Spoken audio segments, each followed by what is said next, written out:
today we're on part 2 of our sourdough bread baking series. Today we're going to be talking about the difference between a starter and mixing a levain.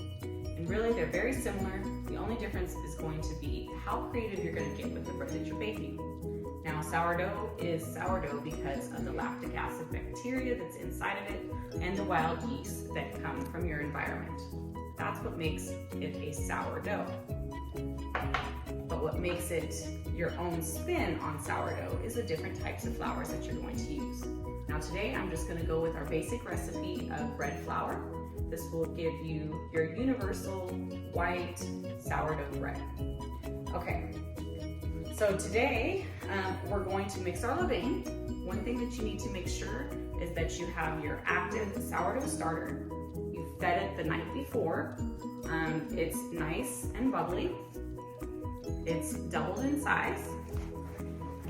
As you can see right here, this is doubled in size, and you can see those nice bubbles. Let me open it up for you. There we go. It should be that nice marshmallow fluff that you're looking for, nice and thick. You don't want it thin. This is a very good active mature starter. And that's what's going to give you that nice rise and oven spring that you're looking for. Okay, so let's get started with that. First things first, I like to use one of our scales. Measuring by weight is more accurate and you'll get a more consistent result than if you just measure by volume. So make sure that when you're using your scale that you zero this out. That way you're not getting the weight of the bowl as well. So I'm going to press the button. Now it says 0 grams. I'm using grams because that's typically what we use in our recipe. Okay, so we want to start with 25 grams of our starter, of our active bubbly starter. So there we go. Actually that's 26 grams, and you know what? A smidge ahead or a smidge under is fine. By a smidge, 1 gram, 2 grams, that's a smidge. To this, we want to go ahead and add 100 grams of bread flour. 95, and it says 102. All right, there we go. So now that we have that, we want to go ahead and add 100 grams of filtered water. So you can either zero this out or just make sure you get to 200. I'm going to zero it out.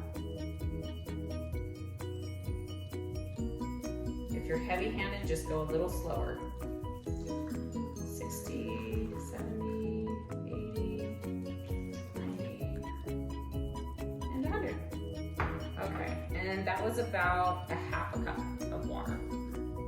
But again, use your measurements, use your scale, be consistent. That is my #1 tip for you guys, especially if you're just starting out and you're getting frustrated with like consistency in your bread. Okay, now all we're gonna do, mix it together. I like to use one of these plastic whisks or spatulas instead of using a metal spoon or something. It doesn't mean that you can't, but typically you want to use a glass bowl, ceramic bowl. You just don't want to use metal or aluminum because that tends to work against the yeast and stuff like that. So I want to give your dough its best life. Okay, we're almost there. And if you want to come a little closer, I'll show you. The dough actually looks really rough looking when you first mix it, but it will relax. The gluten will relax after a bit, and that's okay. That's what we're looking for. All right, so thoroughly mix it. You don't want to have any rough spots that haven't been mixed because then you'll get these clumps inside your dough, and nobody wants to eat clumpy dough. So let's see that. Now I'm going to go ahead and cover this with a damp tea cloth and wait for this to double in size. All right, guys, we'll see you in the next video.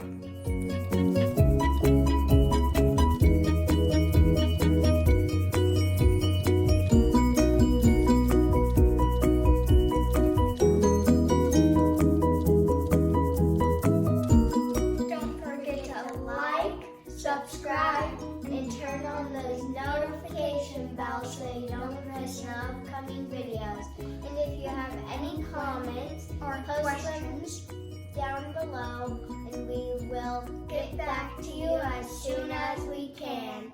Bye!